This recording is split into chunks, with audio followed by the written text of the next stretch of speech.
এরপরে প্রশ্ন হলো, বিশ্ব ইজতেমায় যাওয়াটাকে অনেকে বেদাত বলে মন্তব্য করছেন, এ বিষয়ে আপনার দৃষ্টিভঙ্গি কি, দয়া করে জানাবেন। দেখুন, এই বিষয়ে আমরা এর আগে একাধিকবার বলেছি বিভিন্ন সময় যে বিশ্ব ইজতেমা এটা অন্য 10টি ওয়াজ মাহফিল বা অন্য 10টি ইজতেমা বা ইসলামী আলোচনা অনুষ্ঠানের মতোই।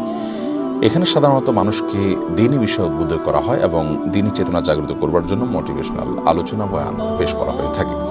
কোনো মুসলমান যদি সেখানে আলোচনা শোনার জন্য নিজেকে দিনী চেতনাকে ধার দেওয়ার জন্য এবং দিনী চেতনায় উদ্বুদ্ধ হওয়ার জন্য সেখানে যান, তাহলে সেক্ষেত্রে সে যাওয়াটা প্রশংসনীয়। এটা নিন্দনীয় হওয়ার কোনো কারণ নেই, এটা বেদাত হওয়ার কোনো কারণ নেই। তবে যদি কেউ এখানে যাওয়াটাকেই স্বতন্ত্র ইবাদত মনে করেন এবং এখানে যাওয়াটাকেই স্বতন্ত্র সওয়াবের কারণ মনে করেন, কিংবা এটার কোনো অলৌকিক এবং আধ্যাত্মিক কোনো বিশেষত্ব আছে সেরকম বিশ্বাস থেকে তিনি যান, তাহলে সেটা নাজায়েজ হতে পারে, সেটা ভ্রান্তি হতে পারে। আবার অনেকে বলে থাকেন যে সেখানে অনেকে যান হজের মতো মর্যাদা সেখানে পাওয়া যাবে বা হজের সমান সওয়াব পাওয়া যাবে বা হজের চাইতে বেশি সওয়াব হবে সেখানে গেলে, এরকম বিশ্বাস থেকে। তো এরকম বিশ্বাস থেকে যদি আদৌ কেউ চায় তাহলে সেটা অবশ্যই গর্হিত হবে এবং বিভ্রান্তি হবে, সেই যাওয়াটা গুনাহ হবে, বিদআত হবে।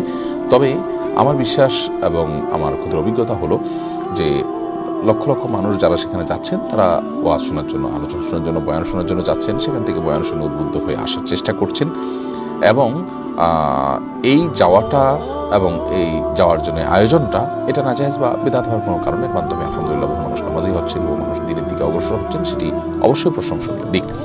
যদি সেখানে কোনো ভুল কথা বলা হয়, ভুল কোনো আলোচনা করা হয়, তাহলে সেই জায়গাটা নিন্দনীয় হতে পারে। সেটা তো শুধু বিশ্ব ইজতেমার সাথে খাস নয়, সেটা তো যেই কোনো দিনই মাহফিলই হতে পারে ধরনের ভুল কথা।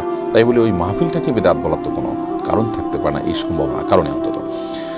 আর ইজতেমার শেষ দিন, বিশেষ করে মোনাজাতের দিন, দূর দূরান্ত থেকে অনেক মানুষ অবশ্য যান সেখানে এই উদ্দেশ্যে শুধুমাত্র যে তারা মোনাজাতে সামিল হবেন। তো শুধু মোনাজাত বা দোয়ায় সামিল হওয়ার জন্য দূর দূরান্ত থেকে বা যাওয়ার কোনো দৃষ্টান্ত বা নজির শরীয়তে নেই। দিনই আলোচনা শোনার জন্য যাবেন, সেটি মৌলিকভাবে প্রশংসনীয় এবং তার মাধ্যমে আমরা উপকৃত হব, এতে কোনো সন্দেহ নেই। সেখানকার আলোচনার যে বিষয়বস্তু আছে, বক্তব্যের যে বিষয়বস্তু আছে, সেগুলো আমরা যেমনটি বললাম সাধারণত মোটিভেশনাল স্পিচ হয়ে থাকে।